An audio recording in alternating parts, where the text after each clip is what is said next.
Once again, I am reminded that Claymore is the female equivalent to Berserk. Now, I'm not saying these series are exactly alike, but I do get Berserk vibes when I sit down and read Claymore. And it's been a while since I actually sat down and read Claymore, and I think it's been about a month and a half or so since I read Volume 1. And as I promised, I'm going to be doing some backlog reviews, and so I'm going to be starting to get back into Claymore, since I promised Dell a long time ago. And the thing is, okay, I forgot how enjoyable this was. Like, I loved it. I remember loving the first volume, but sitting down once again and seeing Claire, Rocky, and getting to see how, the story is going with, how this Yoma is going, along with, finding out what Claire is. There's just some really good things in this story so far, and it really has my interest. It's caught my interest. So today, I'm here to bring all of you my second volume review of Claymore. Now, I'm going to quickly say something. I don't know if I'm going to have a Volume 3 review up next week. I'm just saying, because I have quite a few things I want to cover from my backlog, and I want to try to tackle as much as I can. But I want to try to get more Claymore reviews out since I have the entire series now. Since Dell sent me the entire series, all 27 volumes, I'm going to be going through and reviewing them and reading the story. So, expect more of these in the future. But anyways, let's get on. So, if you don't know about Claymore, like you have no idea what Claymore is about, I have a first impressions, and I'll probably have it in the description for you can check it out for yourself, instead of me just rehashing what I said in my first impressions. So, I want to dive straight into Volume 2. So, Claymore Volume 2 picks up where we left off in Volume 1. You have it to where Rocky and you have it to where Claire, they're traveling together, and they have to go hunt down more Yoma. And as, this volume begins opening up, we are in a situation that we haven't seen before, but this is Volume 2, so of course we haven't seen many things from the series. But with the situation we have right now, it goes to show you how different some of these missions that Claire gets in the future could possibly be, because she has to go to a city, and she has to go kill a Yoma. It sounds like her standard job. But the thing is that this city is a holy city, and she is not allowed to walk into this city, or any unnatural, unholy creature is not allowed to enter the city. So, someone like her, like a Claymore, is not allowed to enter the city because she's, half monster, and since the city's holy, they don't want anyone like that in there. So, which complicates the job, because she is hired to take down a Yoma that has infiltrated the town and is eating people at the cathedral. And so that is the main plot of Volume 2, where Claire has to sneak into this town. She has to suppress her powers, yes, her Claymore powers, by taking these pills that make it to where her eye color goes back to normal instead of silver, and it makes it to where she's, I guess, not as strong as she normally is, but she still has somewhat, her strength still as a Claymore, but not as absurd as it was in Volume 1. So yeah, with the volume, it sets up a situation where Claire is not herself. She's not at her full maximum power to where she is like a badass like she was in Volume 1. And also, because of her taking these pills that weaken her power, she got injured, which also adds another handicap to her upcoming fight with this Yoma at the end of the volume, because she is injured and because she doesn't probably have her entire, power back. She's in a bad situation to fight against this Yoma that's been feasting upon people for a long time now. So yeah, the plot of this, I have to say, so far from my impressions of Claymore, the plot is very simplistic. I have to admit that.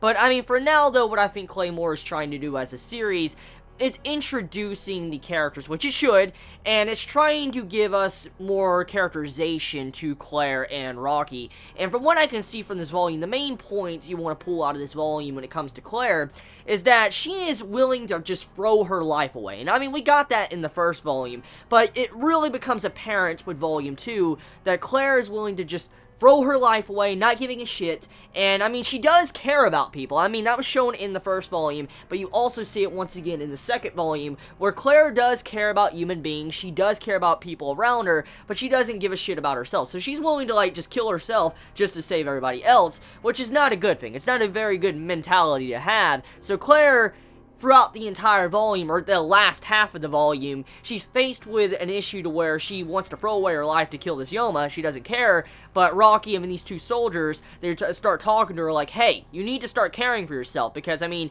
if you die, we're not taking care of that fucking kid. That's what the soldier was saying to Claire. So Claire realizes she needs to start worrying about herself, too, because if she doesn't, if the person she cares about, like the little boy Rocky, he could possibly be hurt after Claire's death. So I feel like the way it's going with this volume, Claire's going to learn to cherish her life, along with understanding that she needs to carry herself onward, because she has to look after someone else as well. And as we know, there's already been some form of links to Claire and her brother in the past with Rocky, and we know there's like some form of sibling growth going between them, because at the beginning of the volume, their cover-up story to enter the city was Claire and Rocky being a brother and sister. So once again, it's pointing links at, Claire's, brother that died, and then, Rocky kind of replacing that brother, or Claire's brother that died, and those links between them. And why Claire cares so much for him is because probably he reminds Claire so much of,